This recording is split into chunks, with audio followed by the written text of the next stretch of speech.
Hello, my name is Jennifer McLaren. I'm with the Office of County Counsel, and I represent the Child Welfare Agency in juvenile dependency proceedings. My name is David Myers, and I represent parents and children in dependency proceedings. My name is Tracy Lee, and I'm with County Counsel's Office, and I also represent the Child Welfare Agency in the Juvenile Court.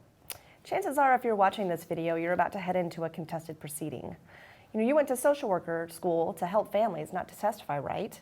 Why are attorneys so mean and judges so unforgiving?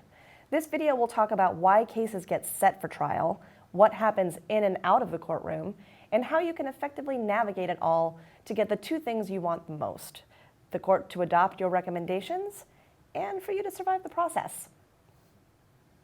So before we get into the courtroom, let's have a little reminder about why the court is even reviewing the agency's decision in the first place. Remember back to that 8th grade civics lesson, something about checks and balances? You are part of the executive branch, and you are granted certain powers by the legislature. The judicial branch acts as a check on those powers to make sure you're executing in accordance with the laws. So to me, there are two reasons why cases go to trial. Either someone is wrong, or someone needs to cry or yell. Sometimes cases are close, decisions can go either way.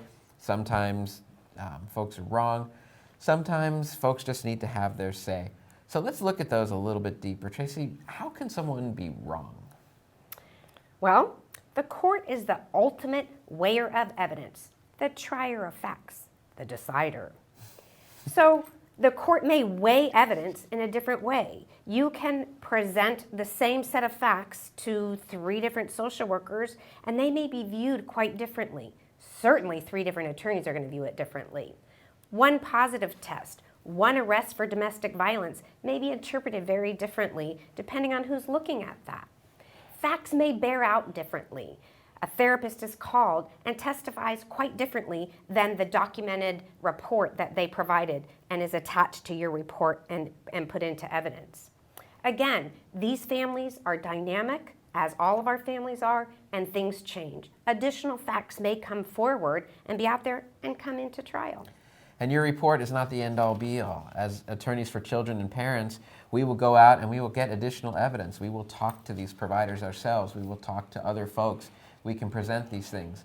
Now, sometimes we do all of that and it turns out, your report is right, and that we know that we agree with you. We may not say that out loud, but we're still going to have a trial and we still may put you on the witness stand.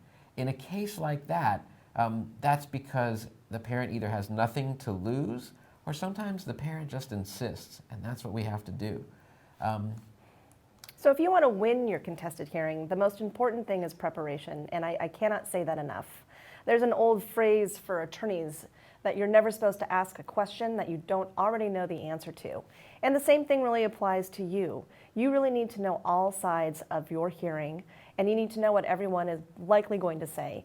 We don't have a crystal ball and you can't predict everything that's going to happen, but the more you're prepared, the more you know your family, the more you know about the evidence that you've put into your report, the more likely you are going to prevail your contested hearing. It's really important to know the law and to know the burden of proof, and your county counsel will help you with that. And you also need to know who your judicial officer is. Who's the judge? Who is the referee? As we said before, you put a certain set of facts in front of 3 different lawyers, you're going to have 3 different answers. Same goes with your bench officer. So make sure you know what that bench officer is going to expect from you.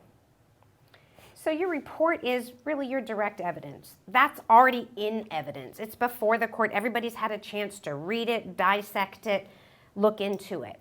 Sometimes that's just not enough, and additional information comes to light, and the report doesn't tell the whole story. So the case gets set for a contested hearing, and you're called to the witness stand. Let's talk about the flow of a contested hearing.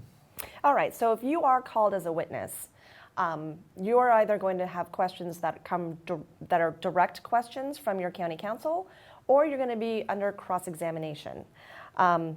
It's important that you remember when you're a witness and you're called to testify that this is not personal. Nobody is personally attacking you, even though it feels like it. This is business, and the more you are prepared to testify, the better that testimony will go. For cross-examination, they're going to attempt to attack your credibility as a social worker. They're going to challenge whether or not you followed all of the practices that is required by your policies and procedures. They're going to attack your training and your experience. And what's important for you is to remember to answer the question being asked and to not take things personally. That's right. Any other survival tips for testimony? You bet. Just remember, testifying sucks. Everybody knows it. It's awful to be up on the stand, and when you can embrace that and know that you're going to feel nervous and uncomfortable, it'll feel better. Dress appropriately when you come to court. Your reputation and your integrity is all you have before the court. If you come to court in jeans, the court's going to think you don't take them seriously and will not take you seriously. If you want to bring something personal that makes you feel better, more comfortable, a rabbit's foot, a picture of your child, just to have up on the stand with you, go for it. Preparation is everything. The more you know your case, the better you will feel once you calm down on the stand. Listen to the questions that are posed to you by any of the counsel or the court. Pause. Give your best honest answer. Don't guess. Give your best honest answer. Tell the truth.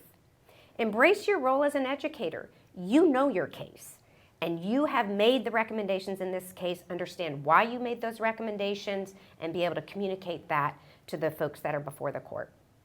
Don't play games with counsel. Don't try to answer questions differently depending on who's asking the question, because the court picks up on that right away. And as I said, your integrity is all you have. Tell the truth, answer the questions as best you can, and understand that this is part of that civics class that I talked to you about, the checks and balances. So in closing, the Academy actually offers more detailed training about testimony where we can actually practice and record and prepare you for testimony, which I would encourage if you are interested. We trust the process as lawyers. We believe in the process. We believe that the process will bring us the best results. The people that are controlling that process, that's where I think a lot of the feelings come in, because the peoples and personalities that you deal with and the way that the process unfolds often doesn't feel very good. But they are our best way of ensuring rights are protected. So before we run, any closing thoughts? Well, we hope that this video helps your contested hearing be a little bit less painful.